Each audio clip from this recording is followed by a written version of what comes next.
কোরআনে কারীমের সর্বপ্রথম যে আয়াতটি আল্লাহ তাআলা নাজিল করেছেন সেই আয়াতটি আমি পাঠ করেছি। আল্লাহ জাল্লা শানহু রসুল করিম সাল্লাল্লাহু আলাইহি ওয়াসাল্লামকে নবুয়ত দেওয়ার পূর্বে একটা দীর্ঘ সময় তাকে ধ্যান করিয়েছেন। হেরা পর্বতের গুহায় গিয়ে তিনি অবস্থান করেছেন, সেখানে আল্লাহকে পাওয়ার জন্য তিনি উদ্গ্রীব ছিলেন এবং এক পর্যায়ে আল্লাহ তাআলা তার উপর ওহী নাজিল করেন এবং কোরআনে কারীমের প্রথম আয়াত নাজিল করার জন্য আল্লাহ তাআলা জিবরিল আমিনকে তার কাছে পাঠান। হুজুর আকরাম সাল্লাল্লাহু আলাইহি সাল্লামের কাছে যখন জিবরিল আমিন আসেন তো প্রথমেই জিবরিল আমিন এসে বলেন, ইকরা, আপনি পড়ুন। তো আল্লাহ রসুল বলেন, মা না বিকরিন, আমি তো পড়তে পারছি না। মানে রাসূলুল্লাহ সাল্লাল্লাহু আলাইহি সাল্লাম এই যে প্রথম ওহী আসলো, এই ওহির যে ওজন, ওহির যে ভার, ওহির যে দায়িত্ব, এটা নিয়ে কিছুটা শঙ্কিত ছিলেন। এই জন্য আল্লাহ রসুল বলছিলেন মা না বিকরিন। তো এরপরে জিবরিল আমিন তাকে তার সিনার সাথে লাগিয়ে চাপ দিয়েছেন। এভাবে 3 বার করার পরে আল্লাহ রসুল সাল্লাল্লাহু আলাইহি সাল্লামের জবান মুবারকে বের হয়ে গিয়েছে, ইকরা বিসমি রব্বিকাল্লাযী খলাক। সর্বপ্রথম আল্লাহ জাল্লা শানহু কোরআনে কারীমের এই আয়াত নাজিল করেছেন। আয়াতের অর্থ আমরা সবাই জানি, মোটামুটি এটা আমরা সব জায়গায় দেখি। আয়াতের অর্থ হলো ইকরা, আপনি পড়ুন। এই আয়াতটি আমরা সব জায়গায় শুনেছি, সব জায়গায় বুঝেছি, আমরা নিজেরাও পড়েছি। সর্বপ্রথম এই আয়াত নাজিল হয়েছে, কিন্তু বুঝার বিষয় হলো যে আল্লাহ জাল্লা শানহু এই আয়াতের মধ্যে বলেছেন ইকরা, এরপরে বলেছেন বিসমি রব্বিকাল্লাযী খলাক, যে তুমি তোমার প্রতিপালকের নামে পড়ো, যেই প্রতিপালক তোমাকে সৃষ্টি করেছেন। এখানে সিগনিফিকেন্ট বিষয় হলো যে আল্লাহ জাল্লা শানহু শুধুমাত্র পড়ার নির্দেশনা আমাদেরকে দেন নাই। প্রথম ওহী, কোরআনের প্রথম আয়াত, সেটা পড়ার ব্যাপারে নাজিল করেছেন, কিন্তু শুধুমাত্র পড়ার উপর ক্ষান্ত হন নাই। পড়ার কথা বলে আল্লাহ তাআলা চুপ থাকেননি। আল্লাহ বলেছেন তোমাকে পড়তে হবে তোমার স্রষ্টার নামে, যেই স্রষ্টা তোমাকে সৃষ্টি করেছেন, যেই স্রষ্টা তোমাকে দুনিয়াতে পাঠিয়েছেন, যেই স্রষ্টা তোমাকে একটা অবস্থার ভিতর দিয়ে আজকে একটা পরিণত বয়সে উপনীত করেছেন, সেই স্রষ্টার নামে তুমি পড়ো। এখানে একটা প্রশ্ন আসে যে আল্লাহ জাল্লা শানহু তো এভাবে বলতে পারতেন ইকরা বিল্লাহ, আল্লাহর নামে পড়ো। আর অনেকভাবে আল্লাহ তাআলা এটাকে ব্যক্ত করতে পারতেন। তো কোরআনের তাফসির কারক যারা, মুফাসসিরগণ, এই কথাটা ইঙ্গিত করে লিখেছেন যে কেন আল্লাহ তাআলা খালেকের কথা বললেন, যে আল্লাহ যে খালেক তোমাদেরকে তিনি সৃষ্টি করেছেন তার নামে তোমরা পড়ো। এই খিলকত, এই সৃষ্টির কথাটা আল্লাহ তাআলা কেন নিয়ে আসলেন, এটা একটু বুঝি আমরা। এটার 2টা কারণ মুফাসসিরগণ উল্লেখ করেছেন। একটা কারণ হলো যে আমাদেরকে আল্লাহ তাআলা এই কথা স্মরণ করিয়ে দিয়েছেন যে দেখো, একটা সময় তুমি অস্তিত্বের মধ্যে ছিলে না, তুমি ছিলে অস্তিত্বহীন একটা পদার্থ। পদার্থও বলা যায় না, এটা পদার্থহীন অবস্থায় ছিলে। 18 নম্বর পারায় আল্লাহ জাল্লা শানহু এই বিষয়টাকে পুরোপুরি বলেছেন যে মানুষকে 7টা স্তরের পরে গিয়ে আল্লাহ তাআলা মানুষের মধ্যে জীবন দিয়েছেন, রূহ দিয়েছেন। 7টা স্তর, লাকাদ খলাকনাল ইনসানা মিন সুলালাতিন মিন তিন, এখান থেকে শুরু। আব্দুল্লাহ ইবনে আব্বাস রাদিয়াল্লাহু তাআলা আনহু, যাকে রইসুল মুফাসসিরিন বলা হয়, তিনি এই আয়াতের ব্যাখ্যায় বলেছেন যে এখান থেকে আল্লাহ তাআলা মানুষকে সৃষ্টির যে 7টা স্তর পার করে মানুষকে সৃষ্টি করেছেন সেই কথা এই আয়াতের মধ্যে ব্যক্ত করেছেন।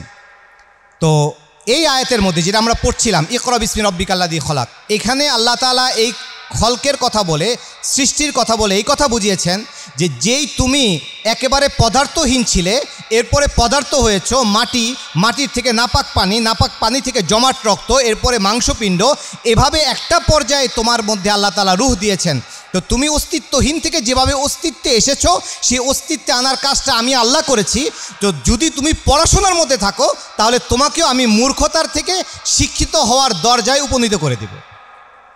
এই বিষয়টি আল্লাহ তাআলা এই আয়াতের মধ্যে বলেছেন। এই একটা কারণ যে কেন আল্লাহ তাআলা খলাকা উল্লেখ করলেন। আরেকটি কারণ হলো যে তুমি তোমার প্রতিপালকের নামে পড়ো, যে প্রতিপালক তোমাকে সৃষ্টি করেছেন। কেন আল্লাহ তাআলা পড়ার সাথে খলকের সম্পর্ক লাগালেন? কারণ হলো আল্লাহ এটা বুঝিয়েছেন, দেখো পড়ার অনেক ধরন আছে। তুমি পৃথিবীতে যখন বিচরণ করবে অনেক রকমের পড়া তোমার সামনে আসবে, তুমি অনেক পড়াশোনা করবে, অনেক স্টাডি করবে, অনেক গবেষণা করবে, কিন্তু তোমার প্রত্যেকটা স্টাডি, তোমার প্রত্যেকটা গবেষণা, তোমার প্রত্যেকটা পড়াশোনা যেন খালেকের সাথে কানেক্টেড থাকে, তোমার স্রষ্টার সাথে যদি কানেক্টেড থাকে, স্রষ্টার সাথে যদি তোমার কানেকশন ঠিক থাকে, স্রষ্টার সাথে যদি তোমার সম্পর্ক ঠিক থাকে, তোমার সংযোগ ঠিক থাকে, তাহলে তুমি ডিরেইলড হবে না, পথচ্যুত হবে না, পথ থেকে হারিয়ে যাবে না, তুমি বিপদগামী হবে না, তুমি বিচ্যুত হবে না, লাইনচ্যুত হয়ে শয়তানের পথে আর খায়সাতে নফসানির পথে তুমি যাবে না। এই জন্য তোমাকে আল্লাহর সাথে, খালেকের সাথে, তোমাকে যিনি সৃষ্টি করেছেন, যিনি তোমাকে অস্তিত্বহীন থেকে অস্তিত্বের মধ্যে এনেছেন, তার পথে তোমাকে থেকে পড়তে হবে, তার সাথে কানেক্টেড থাকতে হবে। এখন এখানে একটা প্রশ্ন আসতে পারে যে স্রষ্টার সাথে কানেক্টেড থাকার পথটা কি? খুব খেয়াল করে শুনবো, আমি অল্প সময়ের মধ্যে আমার আলোচনা শেষ করবো ইনশাআল্লাহ। স্রষ্টার সাথে কানেক্টেড থাকার পথটা কি? সেই পথটা আল্লাহ তাআলা আমাদেরকে কোরআনে কারিমের মধ্যেই বলে দিয়েছেন। সেটা হলো ইসলামের পথ। আল্লাহ তাআলা বলেছেন, ইন্নাদ দীনা ইনদাল্লাহিল ইসলাম। আল্লাহ অপর এক আয়াতে বলেছেন, ওয়ামাই ইয়াবতাগি গায়রাল ইসলামি দীনান ফালা ইউকবালা মিন, যে আল্লাহর কাছে একটাই মাত্র দিন, একটাই মাত্র আদর্শ, একটাই মাত্র পথ, সেটা হলো ইসলামের পথ। এইটাকে আল্লাহ তাআলা কোরআনে কারিমের সূরা মায়েদার মধ্যে বলেছেন যে এটা হলো আমার এই মানব জাতির জন্য নিয়ামত।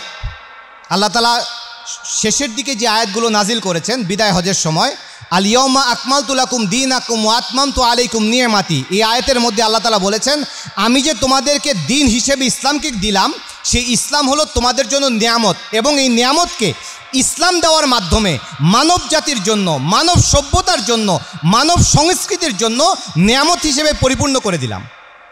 ইসলাম হলো আমাদের জন্য একটা নিয়ামত, আল্লাহ বলছেন আমাদের জন্য নিয়ামত। তো এই ইসলামের পথে যদি আমরা থাকি, ইসলামের লাইন অনুসরণ করে যদি আমরা চলতে থাকি, তাহলে এই লাইনে থেকে আমি যা করব, যেই পড়াশোনা করব, সেটা আমি রসায়ন পড়ি, সেটা আমি ফিজিক্স পড়ি, সেটা আমি চিকিৎসা বিজ্ঞান পড়ি, সেটা আমি কোরআন সুন্নাহ পড়ি, যা আমি পড়ব সেটা যদি আমি ইসলামের পথে থেকে, ইসলামের গাইডকে অনুসরণ করে করি, তাহলে আমি পথচ্যুত হব না, আমার বিচ্যুত হওয়ার সম্ভাবনা অনেক কম থাকবে। কিন্তু আমি যদি ইসলামের বাইরে গিয়ে কাজটা করি, একই জিনিস, আমি এমনকি কোরআনও যদি কেউ ইসলামের যে তরিকা, যে নিজাম, যে সিস্টেম, এই সিস্টেমের বাইরে গিয়ে যদি কেউ পড়ে, তাহলে কোরআন পড়েও সে বিপদগামী হবে, সুন্নাহ পড়েও সে বিপদগামী হবে, চিকিৎসা বিজ্ঞান অর্জন করেও সে বিপদগামী হবে। কিন্তু যদি সে ইসলামের পথে থাকে, তাহলে সে বিপদগামী হবে না। এখন আমি সংক্ষেপে শুধু একটু বলবো যে ইসলাম আমাকে কি দিয়েছে, আমাকে আপনাকে ইসলাম কি দিল, যেই কারণে আল্লাহ তাআলা এটাকে নিয়ামত বলছেন, যেই কারণে আমরা ইসলামের পথে থাকবো। আল্লাহ আমাকে ইসলামের মধ্যে কি দিয়েছেন? দেখেন, ইসলাম যেই শিক্ষাকে কেন্দ্র করে আবর্তিত, এর মধ্যে মৌলিকভাবে 5টা বিষয়ের শিক্ষা এখানে বিদ্যমান। একটা হলো আকাইদ, অর্থাৎ আমার বিশ্বাসের জায়গাটা ঠিক রাখতে হবে, আমি কার উপর কাকে বিশ্বাস করব, কার উপরে ভরসা রাখবো, আমার এক স্রষ্টাকে, আমার রসুলকে, এই বিশ্বাস ঠিক রাখতে হবে। 2 নম্বর হলো ইবাদত, আমি তার আনুগত্য করব। কার আনুগত্য করব, কতটুক করব, কি কি আমল করব, এটা হলো 2 নম্বর। 3 নম্বর হলো আমার আখলাক কেমন হবে, আমার ব্যবহার কেমন হবে, আমি আমার প্রতিবেশীর সাথে কেমন ব্যবহার করব, আমার শিক্ষকের সাথে কেমন করব, আমার বাবা মার সাথে কেমন করব, আবার বাবা মার সন্তানের সাথে কেমন আচরণ হবে, এই সব কিছু ইসলামে বলা আছে। 4 নম্বর হলো মুআমালা, আমার লেনদেন কেমন হবে, আমার ব্যবসা বাণিজ্য কেমনে হবে, আমি একজনের সাথে কথা বলবো, ঋণের চুক্তি করব, তার ঋণ কিভাবে হবে, কথাবার্তা লেনদেন কিভাবে হবে, এই সব কিছু ইসলামে বলা আছে। আমার মুআশারা, আমার চলাফেরা কিভাবে হবে, আমি যে সমাজে বসবাস করব, এই সমাজে বসবাস করার ক্ষেত্রে আমি কোন টাইপের মানুষ হিসেবে বসবাস করব, কি হওয়া উচিত আমার চলাফেরার ধরনটা, এই সব কিছু, এই 5টা ধরনকে সামনে রেখে আল্লাহ তাআলা আমাদের ইসলামের শিক্ষাকে দিয়েছেন। এইগুলোকে সামনে রেখে যখন আমি শিখব, তখন ইসলাম যে একটা নিয়ামত সেটা আমি বুঝতে পারবো। সমস্যা হলো, এই যে ইসলাম আমাদের জন্য নিয়ামত, এবং ইসলামের যে প্রকৃত শিক্ষাটা আমাদের সামনে আজকে থাকা দরকার ছিল, সেইটা আজকে আমাদের সামনে থাকতে দেওয়া হয় নাই। আমাদের সামনে কি উপস্থাপন করা হয়েছে? আমাদের সামনে উপস্থাপন করা হয়েছে ইসলাম তো একটা, মানে যদি খুব নেগেটিভলি উপস্থাপন করা হয়, তাহলে বলা হয়েছে ইসলাম অনেক কঠিন একটা ধর্ম, ইসলাম পালন করতে গেলে আপনি কোনো স্বাধীনতা পাবেন না, ইসলাম মানুষকে গণ্ডিবদ্ধ করে ফেলে, ইসলাম মানুষকে শেকলবদ্ধ করে ফেলে। আর যদি একটু পজিটিভলিও বলা হয় তখন বলা হ্যাঁ ইসলাম শান্তির ধর্ম, ইসলাম শুধু কালিমা আর নামাজ রোজা হজের কথা আছে, আর কিছুর কথা নেই, এগুলো পালন করেন, অসুবিধা নেই। এরপরে আপনি চুরি করেন, আপনি বাটপারি করেন, আপনি দুর্নীতি করেন, আপনি খারাপ ব্যবহার করেন, আপনি খারাপ মানুষ হন, এগুলোর সাথে ইসলামের কোনো সম্পর্ক নেই, এগুলো তো ইসলামে কিছু বলা হয় নাই। অথচ ইসলাম আমাদেরকে কমপ্লিট একটা গাইডলাইন দিয়ে দিয়েছে যে একটা মানুষ হিসেবে আমি কিভাবে চলবো, আমার চলাফেরা কীভাবে, আমার আখলাক কীরকম হবে। ইসলাম শুধুমাত্র নামাজ রোজার কথা বলে নাই, ইসলাম শুধুমাত্র হজের কথা বলে নাই, ইসলাম শুধুমাত্র জাকাতের কথা বলে নাই।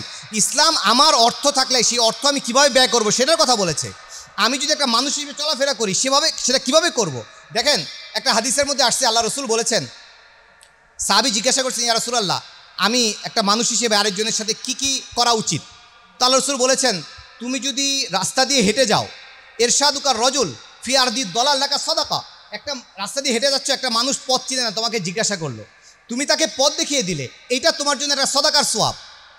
একজন মানুষ চোখে দেখতে পায় না, তুমি তাকে পথ দেখিয়ে দিলে, বাসরুকালি রজুলির রদিগিল বাসর লাকা সাদাকা, সে চোখে দেখতে পায় না, তাকে তুমি পথ দেখিয়ে দিলে, এটা তোমার জন্য সাদাকা। আল্লাহ রসুল বলেছেন ইমাদাতুল হাজার ওয়া শাউকুল আজম আনিত তরিক লাকা সাদাকা, যে তুমি রাস্তা থেকে কষ্টদায়ক বস্তু সরিয়ে দিলে, পাথর সরিয়ে দিলে, ম্যানহোলের ঢাকনা খোলা, ঢাকনা লাগিয়ে দিলে, এটা তোমার জন্য সাদাকা। আর আমাদের দেশের ইঞ্জিনিয়াররা পড়াশোনা করে, কন্ট্রাক্টররা কাজ করে, শুধু টাকা কামানোর ধান্দা, রাস্তাঘাটের মধ্যে অ্যামাজন জঙ্গলের মতো গিরিখাত বানিয়ে রাখে, কারণ তাদের কাছে ইসলামের শিক্ষাটা নাই। বা ইসলাম যে তারা এইভাবে অর্থ উপার্জন করে হজ করছে, জাকাত দিচ্ছে, সব নেকামল করতেছে, কিন্তু ইসলামের যে অনেক বড় একটা মুআমালা, মুআশারা আর আখলাকের দিক আছে, এই কনসেপ্ট তাদের থেকে উঠিয়ে নেওয়া হয়েছে এবং খুব পজিটিভলি উঠে নেওয়া হয়েছে। বলা হয়েছে ইসলাম মানে তুমি নামাজ পড়ো, ইসলাম মানে তুমি রোজা রাখো, এতটুকুর মধ্যে সীমাবদ্ধ থাকো, জাকাত দাও, হজ করো, তুমি যেভাবে ইচ্ছা অর্থ উপার্জন করো। তো ইসলামের প্রকৃত কনসেপ্টটা আজকে আমাদের সামনে নাই। এক সাহাবী আল্লাহ রসুলকে জিজ্ঞাসা করেছেন, ইয়া রাসূলুল্লাহ আমার জন্য কোন আমলটা উত্তম। আল্লাহ রসুল বলেছেন তুমি নামাজ পড়বে, তুমি ঈমান আনবে, এরপরে নামাজ পড়বে। তা আল্লাহ রসুলকে জিজ্ঞাসা করছেন, ইয়া রাসূলুল্লাহ এরপরে আমি কি করবো। আল্লাহ রসুল বলেছেন তুইনু সানিয়ান, তুমি যে নাকি কর্মক্ষম একটা কাজ করছে, মনে করেন রিক্সাওয়ালা, সে কাজ করে খায়, আপনি তার রিক্সাতে চড়ে গেলেন, সে ন্যায্য ভাড়া চেয়েছে 20 টাকা, সে একজন কর্মক্ষম লোক, তাকে আপনি নামার সময় 10 টাকা বাড়িয়ে দিলেন, এটা হলো তুইনু সানিয়ান, একজন কর্মক্ষমকে আপনি সহযোগিতা করলেন। আর যদি কোনো ব্যক্তি কর্মক্ষম না হয় তাহলে তুমি তার জন্য কর্ম করে দাও, তুমি তার জন্য কাজ করো। আর যদি কোনো কাজ করার ক্ষমতাও তোমার না থাকে, সাহাবী জিজ্ঞাসা করেন ইয়া রাসূলুল্লাহ আমার যদি কাউকে এরকম সহযোগিতা করার নাই, কারোর জন্য আমি নিজেও কাজ করতে পারছি না, তাহলে আমার করণীয় কি। আল্লাহ রাসূল বলেন তাকুফু শাররাকা আন বাযিল আমাল, তাহলে তোমার শরকে মানুষ থেকে, আন বাযিন নাস, তোমার মানুষ থেকে তুমি তোমার শরকে বিরত রাখবে, অর্থাৎ তোমার দ্বারা যেন কেউ ক্ষতিগ্রস্ত না হয়, তোমার দ্বারা যেন কেউ ক্ষতির সম্মুখীন না হয়। ইসলাম কি? ইসলাম আল্লাহ রসুল সাহাবায়ে কেরামকে বলেছেন আদ-দীন ওয়ান নাসিহা, ইসলাম হলো কল্যাণকামিতার নাম। তুমি মানুষের জন্য কল্যাণকামী হবে। মানুষের ভালো কিসে, মানুষের কোনটার মধ্যে কল্যাণ, তোমার প্রতিবেশীর কল্যাণ কিসের মধ্যে, তোমার ভাই বোনের কল্যাণ কিসের মধ্যে, তোমার বাবা মার কল্যাণ কিসের মধ্যে, তোমার আত্মীয় স্বজনের কল্যাণ কিসের মধ্যে, তোমার শিক্ষকের কল্যাণ কিসের মধ্যে, তোমার দেশের কল্যাণ কিসের মধ্যে, এই সব কিছুর কমপ্লিট ট্রিটমেন্ট, শিক্ষা, এডুকেশন ইসলামের মধ্যে আছে।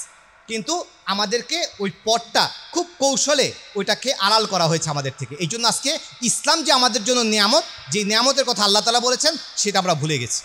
আসল বিষয় হলো আমাদেরকে এই কথা মনে রাখতে হবে, আমরা পড়াশোনা করতে আসছি একটা শিক্ষা প্রতিষ্ঠানে, ছাত্ররা স্টুডেন্টরা আসে পড়াশোনা করতে, অভিভাবকরা দেয় পড়াশোনা করাতে, কিন্তু অভিভাবকদের এবং যারা প্রাপ্তবয়স্ক শিক্ষার্থী আছেন তাদেরকে এই কথাটা মাথার মধ্যে রাখতে হবে যে আমার শিক্ষা যেন কোনো অবস্থাতেই আমার খালেক থেকে বিচ্যুত হয়ে না হয়।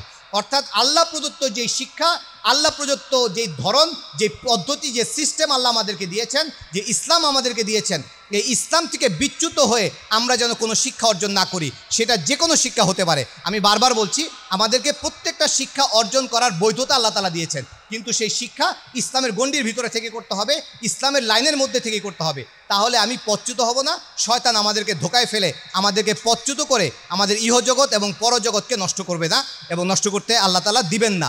আল্লাহ তাআলা আমাদের সবাইকে এই কথাগুলো অনুধাবন করে এই অনুযায়ী আমল করার তৌফিক দান করুন। এবং আমরা মনে রাখবো যে এই জন্য আমাদের দরকার, যখন আমরা ইসলামের শিক্ষাকে আপন করে নিতে চাবো তখন আমাদের জন্য প্রয়োজন হলো যেই প্রতিষ্ঠানগুলো জাগতিক শিক্ষার পাশাপাশি পারলৌকিক শিক্ষাকে সমন্বয় করে শিক্ষা দিচ্ছে, সেই শিক্ষা প্রতিষ্ঠানগুলো আমাদের জন্য সবচেয়ে বেশি পারফেক্ট, সবচেয়ে বেশি অ্যাপ্রোপ্রিয়েট। এই জন্য আমরা সেই শিক্ষা প্রতিষ্ঠানগুলোকে প্রাধান্য দিয়ে সেই অনুযায়ী আমাদের সন্তানদেরকে শিক্ষা দেওয়ার চেষ্টা করব। সেগুলোতে শিক্ষা দিলে আমার সন্তানের বেসিকটা, মৌলিকত্বটা গড়ে উঠবে ইসলামের আলোকে, ইসলামের শিক্ষার আলোয় গড়ে উঠবে। এতে করে ইনশাআল্লাহ তার মেধা মননে সবসময় আল্লাহর চিন্তা, খালেকের চিন্তা, সে যে আল্লাহর থেকে, আল্লাহ যে তাকে সৃষ্টি করেছে এই চিন্তা তার মধ্যে থাকবে এবং সে কখনো পচ্যুত হবে না ইনশাআল্লাহ। আল্লাহ তাআলা আমাদের সবাইকে এই কথাগুলোর উপর আমল করার তৌফিক দান করুন।